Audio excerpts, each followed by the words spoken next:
മലയാള സിനിമയിൽ ഇനി പോലീസ് വേഷങ്ങളുമായി പ്രമുഖ താരങ്ങൾ. എബ്രിക് ഷൈൻ സംവിധാനം ചെയ്ത ആക്ഷൻ ഹീറോ ബിജുവിന് പിന്നാലെ മെഗാസ്റ്റാർ മമ്മൂട്ടി, മഞ്ജു വാര്യർ, അഭിരാമി, ആസിഫ് അലി, കുഞ്ചാക്കോ ബോബൻ എന്നിവരുടെ പോലീസ് വേഷങ്ങളാണ് പ്രേക്ഷകരിലേക്ക് എത്തുന്നത്. രഞ്ജി പണിക്കർ നിർമ്മിക്കുന്ന ചിത്രത്തിൽ CI രാജൻ സക്കറിയയാണ് മമ്മൂട്ടി എത്തുന്നത്. ഈ ചിത്രം സംവിധാനം ചെയ്യുന്നത് രഞ്ജി പണിക്കരുടെ മകൻ നിതിനാണ്. ഒരു വനിതാ പോലീസ് സ്റ്റേഷനിലേക്ക് ഡ്രൈവറായി എത്തുന്ന പോലീസുകാരനെയാണ് ഇത് താണ്ട പോലീസ് എന്ന ചിത്രത്തിലൂടെ ആസിഫ് അലി അവതരിപ്പിക്കുന്നത്.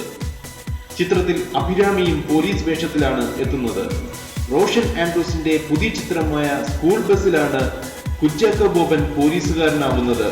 രാജേഷ് പിള്ള സംവിധാനം ചെയ്യുന്ന വേട്ട എന്ന ചിത്രത്തിലൂടെ മഞ്ജു വാര്യർ കമ്മീഷണർ ശ്രീബാലയെ അവതരിപ്പിച്ചുകൊണ്ടാണ് പോലീസ് വേഷമണിയുന്നത്.